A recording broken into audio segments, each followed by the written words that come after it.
All right, we're going to get started with Salt Lake County Council Seat B.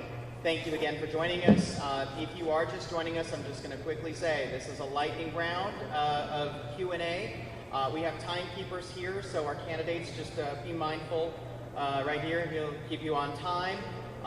And also for our audience, please no applause, cheers, jeers, or anything like that. You can wait until we're done, and the candidates will be downstairs afterward. If there's any questions that you just want to ask them, please feel free to walk up there. That's why they're running for office. So these questions have been submitted by Westside residents to the League of Women Voters of Salt Lake City, as well as the Westside Coalition. So let's just go ahead and get started. First of all, I'd like you just to state your name for the record, for the crowd, and we will start with you. Richard SNELGROVE. Suzanne Harrison. Excellent. Thank you both. Okay, first question. What will you do, or are you doing, to address the affordable housing crisis in Salt Lake County? What actions would you take to make these solutions more equitable throughout the county? We're going to start with Suzanne Harrison. Thanks so much. So in my regular day job, I'm a medical doctor on the west side of town. I also currently serve as a state legislature member in the Utah House representing Sandy and Draper. And this session, I was proud to work on and vote to support over $70 million in affordable housing funding and also funding for homeless services. This is a challenge for the entire state, and I will leverage those relationships and connections I have as a state legislator to help increase funding at the county level and throughout the county to help address our serious shortage of housing. This is something that is a top priority for me, and it can't just be any one city's responsibility to address this, and we can't just have it be left up to individuals to be able to, solve it on their own. This is a statewide problem. Thank you. Richard SNELGROVE. Thank you. As a member of the Salt Lake County Council, as has been articulated by my colleague Arlen Bradshaw, we recently spent, and I voted for, $26 million to go towards affordable housing for our vulnerable population, those at risk, to help in this regard. Another thing, and there's more on the way, we're estimating at least $15 million more, possibly more, as we meet with developers and those in the community to see how we can address this. Another thing caught my attention this past Tuesday at council meeting, and that is our accessory dwelling units. Salt Lake City represents 17% of Salt Lake County's population of 1.2 million. And so we do have municipal authority over the unincorporated area. And the number of people that were adopting accessory dwelling units was dismally poor. I would like to see us incentivize that for more accessory dwelling units, ADUs. Thank you both. Next question. How can you manage growth responsibly given the limits of our natural resources, i.e. water, airshed, sensitive ecosystems, and open space? On this question, we will start with Richard SNELGROVE. My first concern as a member of the county council is the well-being of my constituents, their quality of life. I'm concerned about their quality of life more so than the quality of life of those that may choose to move here. The quality of life involves air quality, involves transportation, their overall health. That's why I'm fighting against the gondola in Little Conwood Canyon, because it does nothing to benefit the people that already live here. I'm fighting an outspoken advocate for the proposed gravel pit in Parley's Canyon. It does nothing to benefit the air quality of people who live here. I was an advocate and the sponsor of funding from Salt Lake County for No Fare February. And I'm the driving force between expanding that to No Fare January, February, and March for UTA this coming November. That's a work in progress. We'll see how it turns out. Thank you. Suzanne Harrison.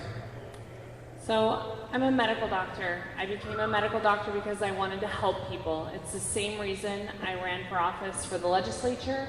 It's the same reason I'm running to represent more of my neighbors on the county council. My top priority is helping everyday Salt Lake County residents afford to live here. I've been a leader in fighting the food tax in the legislature.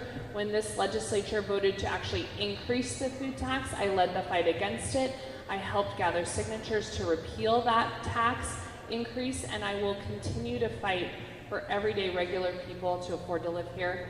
I'm a co-chair of the Bipartisan Clean Air Caucus in the legislature. I will continue to advocate for air quality and common sense solutions. I created a website to help people know where they can buy cleaner burning Tier 3 gas. I was a leader in helping bring that to Utah. I bring expertise both as a healthcare professional, but also as someone that has relationships at the state level to advocate for helping regular people. I hope to earn your vote. All right, next question. What role should the council take in addressing the huge increase in the homeless population in Salt Lake County? What initiatives would you promote to address homelessness? We're going to start with Suzanne Harrison. So this is something I've already been working on in my 4 years in the legislature. Homelessness is a huge challenge, and it can't just be Salt Lake City's problem or South Salt Lake's problem. It is something the whole state needs to work to do. I was proud to vote for a bill this year to make every city in the county have to come to the table to help work on the problem together so that no one gets a free pass to not help.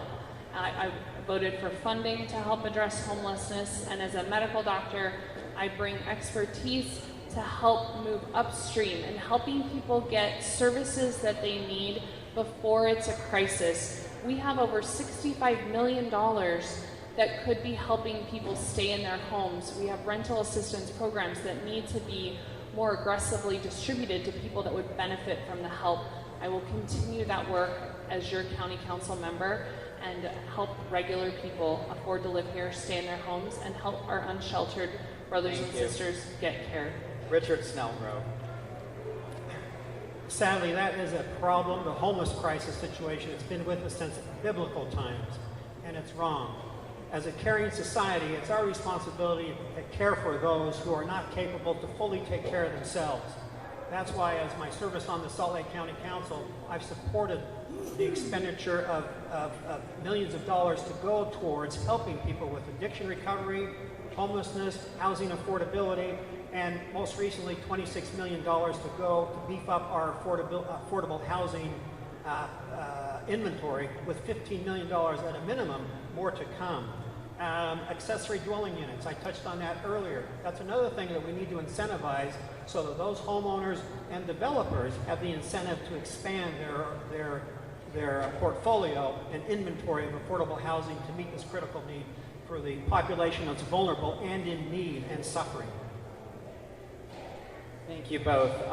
Next question. If elected, what would be your two top priorities for the council or the county council's fiscal year 23-24 budget? Let me repeat that just because I stumbled a little bit. If elected, what would be your two top priorities for the county's fiscal year 23-24 budget? We're going to start with Richard Snellgrove. The people of Salt Lake County are suffering. They're being hit the ravages of inflation. Inflation is estimated at 13% on food. Overall inflation rate is 9%. That's the greatest thing impacting the quality of life of my constituents. I'm not in the inflation business. That's a federal issue. I don't control federal monetary policy. It's not something at the state or local level. However, I am in the quality of life business. A family can no longer maybe afford a trip to Disneyland. Maybe they can no longer afford a trip to Yellowstone. Maybe all they can afford is a trip to the park. So it's my responsibility as a county council member to not impose taxes on them, because that's another financial burden on struggling families, but to look to quality parks, make sure they're aware of programs that we have to offer, such as Meals on Wheels, recreational opportunities, do what we can to contribute to the overall well-being and enhance their quality of life. Thank you. Suzanne Harrison. So I think it's really important to have a fresh pair of eyes on budgets at once in a while. And I'm running against someone, if elected, it'll be 18 years in the same office. I think a fresh pair of eyes and a fresh perspective is needed, and that's why I'm running. My top priorities will be fighting the food tax and fighting for policies that help everyday regular people afford to live here, including affordable housing. I'd like to see more investments in parks and recreation, making sure that we're taking care of the parks that we have already. I just was talking to a constituent about Constitution Park and the hazards that it presents to local residents, that because of the overgrowth and lack of care, they're not able to enjoy those parks. This is what county services are about, and I want to make sure that we're meeting the needs of everyday regular people so they can recreate, enjoy this amazing place that we live, breathe clean air, and afford to live here. And I think a fresh take on things is important. I've pledged to serve just 2 terms, and then it's someone else's turn for a new perspective. I believe in term limits. Thank you. All right, last question here. We would like for you to share a quote or that reflects your beliefs, values, or priorities. Or if you don't have a quote, maybe someone who inspires you, someone who maybe inspired you to get into public service. This we're only going to ask for 15 seconds, and we will start with Suzanne Harrison. Well, the person that inspired me to run for office was my daughter. I volunteered in her kindergarten class, and she had 29 children in that class and 1 teacher. And I thought, you know, someone should really do something about this. This is a problem. Someone should help. And it occurred to me that I could be the person to help. That's why I'm running for office. Thank you. Richard Snellgrove. The beloved Prime Minister Margaret Thatcher said the following, which I agree with wholeheartedly.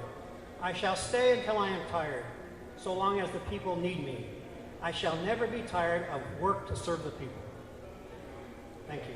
Let's give our candidates a round of applause. Thank you all very much. We will take a brief break, and we'll come back with the Salt Lake County Clerk's race, Gout Maragani and Lanny Chapman.